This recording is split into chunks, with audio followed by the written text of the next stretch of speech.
Hello, and welcome to the H in HR podcast, where people discuss the most important aspect of human resources, the human aspect. Now, here is your host, Ricky Baez.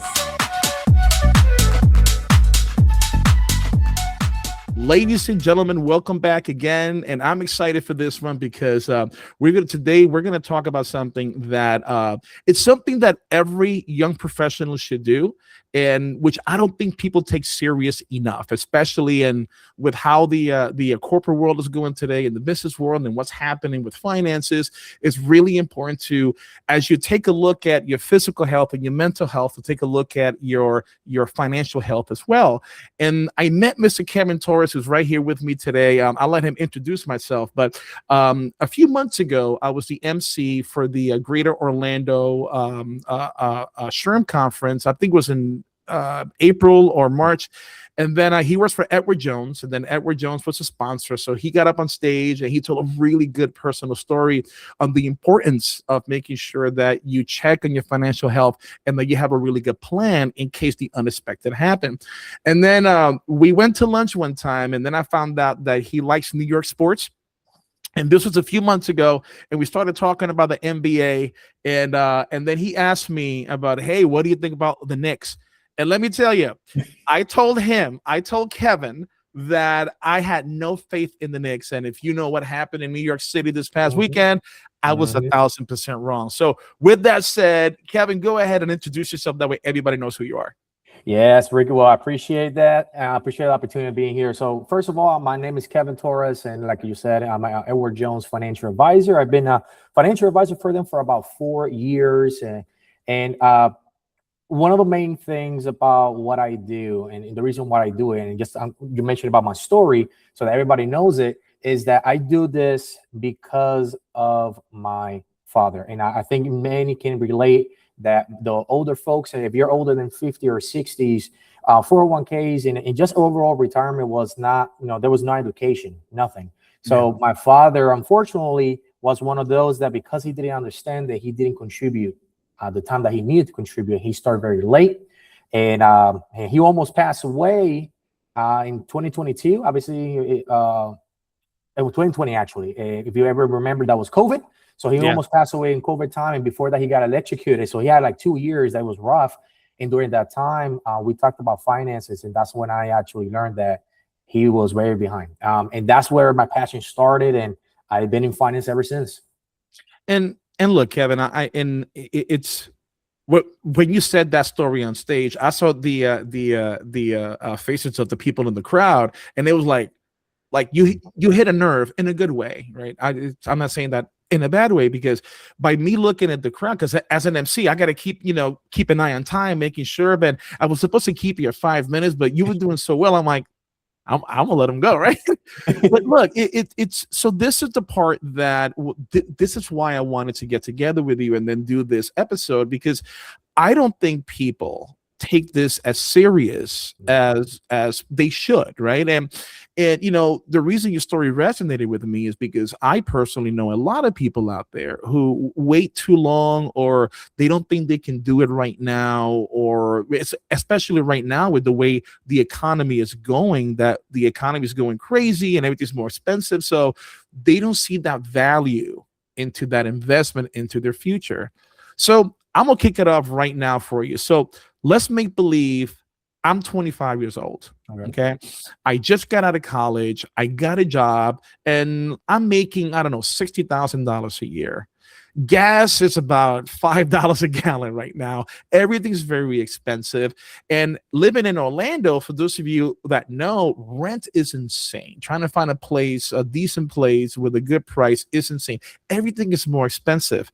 What do you tell somebody like me, which I wish I was 25 years old? I don't look like it. What do you tell somebody like me to convince me to take part of my paycheck and invest into the future? What do you tell me? Yeah. So first of all, right, you can't take a horse right to the river and make them drink water, right? So the first thing is, it really comes down to talking to you, right? You're a 25-year-old, and what are your goals and aspirations? That's the first thing at the end of the day. And why are you doing it, right? Why are you talking to somebody, either a financial professional, whoever? Because at the end of the day, if there's no goal, there's no vision of where you want to be, they're not going to do anything. So that's the first thing. So what are your goals? Do you want to move? Do you want to buy a house? So like first, everything is about goals. Then the second thing that I will tell the 25-year-old will be, all right, let's do a budget, because you need to know what comes in and what comes out. At the end of the day, if when you're doing the budget, you see that you're paying a lot, like you said, rent is so expensive. If you're in a very expensive area, you only making $60,000 and you're spending too much in rent, maybe you need to consider moving somewhere else to lower it down. So budget. You want me to move? It could be. It depends on your budget. Yeah, it depends. Okay. Or if you don't want to move, you can always bring somebody in, right? Have a roommate, split the cost. Be like New York, right? New York. They over there. Are you saying I should get married for money? Is that what I'm hearing? Oh, maybe that's your problem right there. And also, by the way, for everybody listening, of course, this is an example. And, Kevin is a financial advisor, but anything you hear on this show right now is not to be taken as financial advice. It's purely as an example. If you have any questions about your specific financial worries or your questions, you need to speak to somebody like Kevin at Edward Jones, or find a financial advisor to take into your information and then use that as advice. Of course, I'm in HR. I'm not an attorney, so nothing here should be taken again as financial advice or legal advice. So, Kevin, it's back to this. So you're saying I should move. I should take. So what if I don't want to move? What if I love Orlando? And what if I'm, Kevin, life is great. I'm healthy. I run 5 marathons a week. That's ridiculous, by the way. Yes, I run 5 marathons a week. Nothing's gonna happen to me, so I should be good. I can wait till later, right? No, that's where the problem comes into play. In finance, there's something called time. That time in the market is actually more important than timing the market. So if you think about it, as a 25-year-old, you have time. That is the thing. You're healthy. You do have time. If nothing happens, really, you can live to 90 years old, right? Yeah. And this is where it comes into play, having the interest compounding calculator. Right. And how important it is for people that are young to look at those numbers, because like you said, right now, let's say that this person doesn't have any debt, and they already have everything is golden, like you're saying, no problem whatsoever. They're able to invest. How much should they invest? Well, obviously, like you said, every situation is different. But if they take a look at the compound interest calculator, which I'm going to share right now, and let me see it. Yeah. And I want you to give me numbers. I want you to go ahead and give me numbers, right? And again, you said it, right? Let's be realistic in these numbers. 25-year-old, and you just started. So that means that you don't have any money saved. Let's start there, right? You don't have any money saved. Now, on the monthly contribution, let's say that you don't have any debt. You pay your car, right? Let's say you have the car at 21. You're able to pay it off. Right now, you're able to invest. How much are you going to be able to invest every month? Every week? Every month. Every month. All right. Let me be cheap about it just to see how that comes out. Look, I love my lattes. I love going to Kobe's every weekend. I'm going to give you $100 a month. All right, $100 a month. Now, when it comes to this calculator, the most important thing to understand is that this in calculation is not.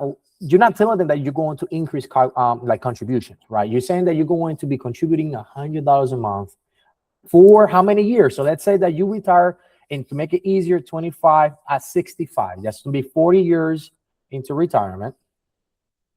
And then when you're younger, usually you can take more risk when you're younger, right? When you're older and you're getting close to retirement, you take less risk. So in this case, you're going to be as risky as possible, because you're able to do it.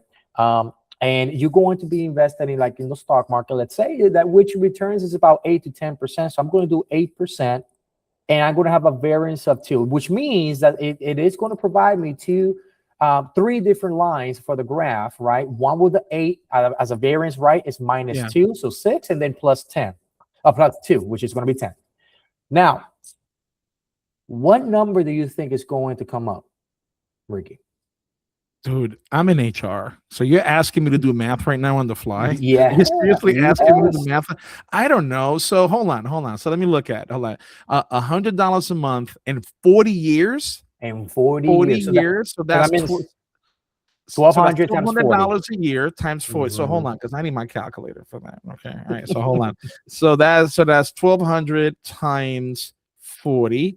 That's $48,000 with no interest at all. That is correct. No. Now this is compounding interest, right? That is correct. Compounding. So correct my terminology. That means now is this monthly, yearly, the interest, or doesn't matter, right? It's monthly. And the interest is going to be yearly. It's going to be compounding yearly. Yes. So what that means, Ricky, like you were saying, is that every single year, right? It doesn't mean, let's say that you have $1,000 and you leave it there, you're getting 8%. A simple interest, essentially what it means is that you're going to get, let's say 8% of 1,000 is $80. Then you're going to get $80 every year. That's essentially what simple interest is. Compounding is that you add the interest into the amount that you have, and then you get interest on that amount. So first here's, let's say 1,000, 1,080, and then it's going to be 8% of 1,080, and then it's going to be 8% of that other amount, and it keeps going on and on and on. That is what compounding is all about. So look, because at first, right? Because here's what I thought 25, 30 years ago. And I also teach at Rollins, and when I have conversations with my students, they have the same rationale. They're like, how can $100 a month possibly make a difference for me in 40 years? See, they don't see that value right now. So what I'm thinking that's necessary for the young professionals these days is how to convince them how valuable that $100 is. So let's say I bring you to class, you're talking to about 30 students who are looking at you like, man, that's not going to make a difference for me. You bust out this calculator, right? What number comes up if you forecast this out? So, because I'm looking straight 8% of $48,000 is $3,840, but that's not compounded. That's just 8% of the full amount, right? So go ahead and calculate, see what comes out. I'm just trying to get out of me doing this in my head. And 310,000. And not only that, that's an 8%. And I was telling you that sometimes, in the past 20 to 25 years, the S&P 500 has, on average, is about 10%. So if it is 10%, you are at $531,000 for only $100 a month for 40 years. That's not increasing anything, right? But now this is the beautiful thing, right? You're saying $100, but what happens with 401ks and when they're employed? What do companies do when it comes to 401ks? The vast majority of them, they provide what? Well, so what companies do, from what I know from an HR perspective, is look, go ahead, invest in this tax-free, right? We don't charge you taxes on it, but we also match it for you, and we give you free money. There it is. And so that's the important part, and that is what many young folks do not do. Is they're giving you free money in the match. Yeah. Let's go ahead. So now let's say that that $100 is not going to be $200 because you're getting that match every single month, right? So now we increase that to $200, $100 coming from the 25-year-old, and then $100 from the employer. And let's look at the number one more time. $621,000. And if at 10% is $1 million, they become a millionaire. Now, does that take inflation into account? That does not. Very good question. Very good question. Very good question. So, though, when it comes to inflation, we have to understand that this is just returns.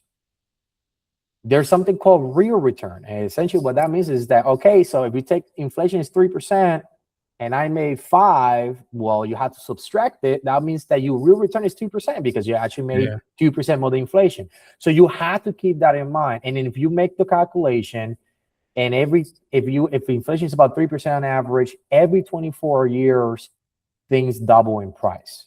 So you have to keep that in mind. So this amount could be equivalent to about $250,000 to $300,000 of today's dollar at that point. Okay. So let's reset. Forget you're talking to a 25-year-old. Now you're talking to a 45-year-old. Oh, 40 now, because I've seen this as well. I've seen people in their 40s who the first part of their career, they've had struggles getting to where they need to do to be financially, right? Maybe they weren't in the right city, they didn't have the proper skill set, or they had issues at work, or you know what? Let's get a more real situation. Let's say somebody made a mistake. They got arrested. They've been out of the game for about 15 years, because I've seen that as well. And I'm a big believer in second chances, right? Once you've paid your debt to society, you come back into the workforce. I believe you deserve a chance to start making things right for yourself, right? One mistake shouldn't dictate what the rest of your life will look like. So now I'm 45 years old. Kevin, I haven't saved anything. Actually, as a matter of fact, my retirement plan is betting against the Knicks and playing lotto every week. So what do you tell somebody like me who I haven't invested anything at all? And at 45, I'm 20 years from retirement now? Yeah, so that's when it comes, and I'm going to use the interest compounding calculator. That way, you guys can see, and you can see about the compound, the time, right? Time invested. Well, when if you start at 45, you really have to try to. The first thing is to make sure that you keep your expenses as low as possible to be able to invest as much as you can. Kevin, your tone right now is so down. And yeah, so you make me feel bad, right?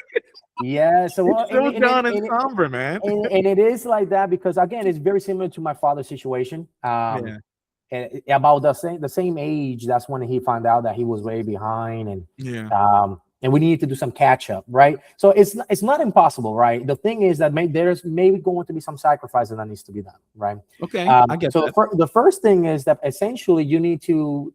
There's three things that you can do. One, you can work for longer. You can work longer. That's one of the things. So instead of, retiring at 62, 65, maybe you want to aim for 70. Second thing that you can do is how much you can contribute and invest. So obviously the more contributions in there, the better it is for your retirement. And then the third thing that you can do is to lower your expenses in retirement. Those are the only three things that you can do. And if you plan it at 45, you need to plan it ahead. It's like, okay, what will be my expenses? And now when it comes to that, you need to consider what debt do I have? How much interest am I paying? So maybe potentially lowering down the debt as much as possible. That way, when you are retiring, you're debt free. That really reduces a lot your expenses. That's one of the things that you need to consider. And then budget wise, depending on the job that they have, right? Budget wise, how can I maximize my contribution so I can have the most amount? And then also, working for until age 70, what does that do for you? Well, two things. You are working for longer, so you're saving longer. And two, it gives time for the investments to compound. That is what it does for you. And it also helps you on Social Security benefits, giving you a little bit more. So let's see it, because since you have that calculator up, right? Yeah. Let's say now, right? I got a couple of paid off cards. I don't have that much expenses, right? I'm 45 years old. Let's say I can contribute $400 a month, right? I'm contributing $400 a month. I'm cutting back on my lattes. I got Bustelo at home. I'm okay, right? No, because that seems to be the answer for everybody. Like, I have no money. Stop buying lattes. It's not just that, right? Exactly. There's a lot more things involved. And then let's say time and years, let's say another 20 years. You know what? No, I'm going to follow your example. Let's do 70. So let's do 25 years. Do you like how quickly I did that math? I'm not even looking at my iPhone, right? I'm not even looking at it, right? So, all right. So let's see what that will look like. Okay. Now we have to change a little bit some of the variables here. So I want to ask you, what is the initial investment? You're saying that the person like you said, something they went to jail or prison, that they're out of it. Were they young? Were they able to save something? How much money are they starting with? I mean, let's say, you know what? Let's say, and I'm going to bring this up because my wife and my son are into this right now. So let's say years ago, I bought a really, really sought after Pokemon card and I sold it for 20 grand. All right. And so I got $20,000 as an investment. I'm telling you that because 2 weeks ago, I was forced to go to a conference, convention, or whatever they call it I did not know that was a thing. I did not know that was a thing. And I saw some of them going for 10 grand. That is huge. And if you take a look at, I think one of the, I don't know if it was Logan Paul, sold the most expensive Pokemon for millions of dollars card. a card for millions. So I should be a Pokemon dealer. Okay. No. So let's say I'm starting with $20,000, right? So I got 20 grand. I'm putting it down. What do I do now? All right. And then perfect. 20 grand, 400, 25 years until age 70. Now, this is another thing too. You have 25 years. So remember that this 8% here that I added here was because at 25, they're taking as much risk as possible, putting all into the S&P 500, the market. Yeah. But when you're older, you tend to not have all your money into the stock market. You could maybe potentially the first few years, maybe you will, but then you will lower it down. So because of that reason, I'm going to say that the average return instead of 8 is going to be 6%. Okay. All right. And the same thing, 2 up, 2 down. Let's see what the numbers shows up. And let's take a look. 621,000. Oh, okay. No. That 350,000 in 25 years. That's not as bad as I thought it was going to be. Well, it's because at the end of the day, this is until age 70, right? So again, you work until age 70, you only have this amount at 6%, but you can, in the best world, you are at 487. But like I said, things double in prices and inflation every 24 years. So that means that this is equivalent to about $170,000 of today's dollar. Got it. Okay. All right. Okay. No, go ahead. I'm sorry. Go ahead. No. And the main thing I want to make sure that everybody understands is this, right? Imagine now this. Imagine they want to retire at 65, because I hear that all the time. 65. I want to retire at 65. Yeah, you had 350,000 at age 70. You are 240,000, and that's only five year difference. That's a 5 year difference, and that's $110,000 less. Yeah. Wow, that much of a well, because at that point in time, because you're calculating from age 65 to 70, there's a lot more money in there, more interest being generated with that money in there, more dollars being generated. Exactly. Okay. All right, exactly. Let's keep this scenario going. So let's say, right, I'm doing this. I'm 45 years old. Let's fast forward 10 years, right? In 10 years, I'm gonna have how much? In 10 years, you will have a total of 100 grand. All right, 100 grand. Okay. Now, my son just graduated high school. He wasn't smart enough to get a scholarship, and now I got to pay for that out of pocket. Can I pull money out? Well, that's a good question.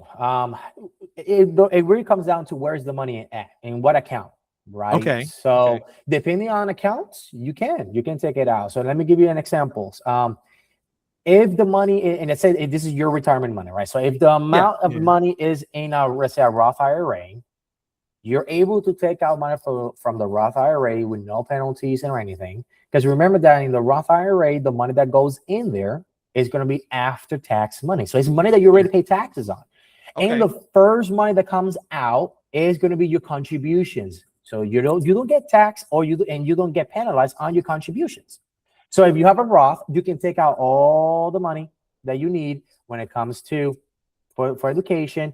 Now, once you hit the interest and the gains and earnings, that's the money that you get penalized, because remember, for IRAs, you get penalized if you take money out at age 59 and a half.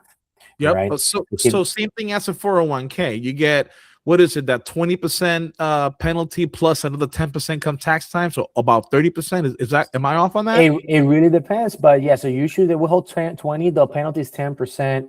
But in a 401k, if you retire at 55, you can access the money in your 401k with no penalties. So that's the difference between a 401k and an IRA.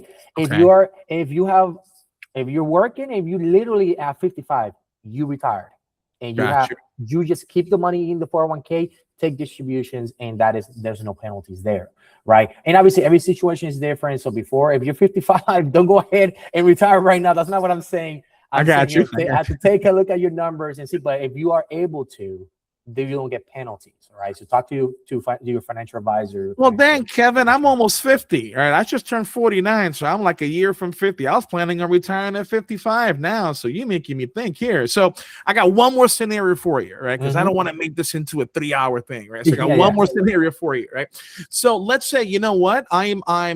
So keep this same process, the way what we're talking about right now, and then 10 years into it, where I have that 99,000, I get hurt. And now I'm disabled, and now I get Social Security. Is there any tax penalties for me to pull out if I'm officially deemed disabled? No, I'm not. Okay, you're not. If you're disabled, you can take money out. And just bringing it back to the conversation you told me before. When it comes to IRAs, if for qualify for education, you can take out a certain amount. All right. Okay. So every account has their own structure. So for education, you have to take a look at where the money is at, and then go ahead and do your research and see if you're going to get penalized or not. And then the other thing too is, with that question that you just mentioned to me, if you only have $100,000 in for your retirement and you're age 55, can you really help your son or your kid by taking money from your retirement? That's the only amount that you have saved to help them with education. What's going to happen with your retirement at that point? What's going to happen to it? Yeah, because you're ready. That says you take out $50,000 for your kid. Now you have $50,000, and it hurts completely your retirement plan. So you have to be very careful. That's why you have to make sure that you talk to somebody. And you have all your goals, because at $100,000 at age 55, there is a chance that you are not going to be able to help too much your kids. Yeah, but I mean, if I pull 50 grand out so he can go to college, now he has a bachelor's degree in underwater basket weaving. I can rely on him, can I not? For financial success. Every family is different. You really need to know your kid and your family very well, because at the end of the day, what if something happens to him then? What was going to happen? I completely get it. So do me a favor, stop sharing real quick. That way, people can see us and just not this, because I got a couple of more questions for you then. Yes, so, all right. So normally, here's what I do, Kevin. At this point in the conversation, I ask people, you know what? Give me 3 things you want the audience to walk away with. But I'm about to put you on the spot here, because I give you 2 scenarios, right? Mm-hmm. So I'm going to ask you to double that. I would like 3 things you will like a brand new employee in the workforce, 20, 25 years old. What are 3 things they really need to start doing right now to make sure their financial future is secure? So 3 things for them, and then 3 things for that 45-year-old who is just starting right now. So I'm putting you in the spot. All right. I'm asking for 6 things here. So let's start with that 25-year-old. What are those 3 things that you think they should know? All right. So the first thing, and this is what I mentioned before when we were talking about it, is they need to budget. Many young folks, they do not budget. So that's the number one. Make sure that you know what's coming in, what's coming out, where is the money going. People get surprised. Sometimes you only think that you're only spending $100 in entertainment, and then you end up spending $300 every single month. So that's the number one. If you're young, make sure you have a budget to know where the money is going. That way you know how much to invest. Okay. Second thing, if you're a W-2 employee in your workforce, many of employers out there provide some financial educational programs out there, and take advantage of those programs. Many of them is completely, they're free. Like example as well, in the 401ks, they usually have some education programs as well, and even advisors there. So take advantage. So if you're working, go ahead and take a look at HR, see if there's any benefits that they provide for you to start learning. And like, if you don't know where to go to your workplace, talk to HR. That's the second thing that I will say. And then the third thing that I will say is, you need to protect what you have. And this is super important, because at 25-year-old could be different, right? I know people that get married at 20, 21, and they're still studying, but every situation is different. But at 25, you need to protect what you already have. So let's say that in this case, you already have a family and you're working and all that, you're married, protect what you have, and you have to protect. And there's different ways. And usually when you're young, you need to look at insurances. So make sure that you are talking to the right professionals to make sure that you are protected financially with like life insurance, you said disability, so disability insurance, having an emergency fund, which is crucial. Yeah. And then from there, you are essentially, you have the foundation when it comes to your finances at 25. Okay. So that's at 25. Yep. Fast forward 20 years, 45.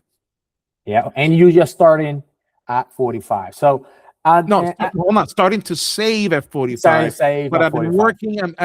I use the being incarcerated piece, because sometimes, from an HR perspective, I have seen people who were away for a while. They come back, nobody else gives them a shot, and I'm like, man, they've paid their debt to society, right?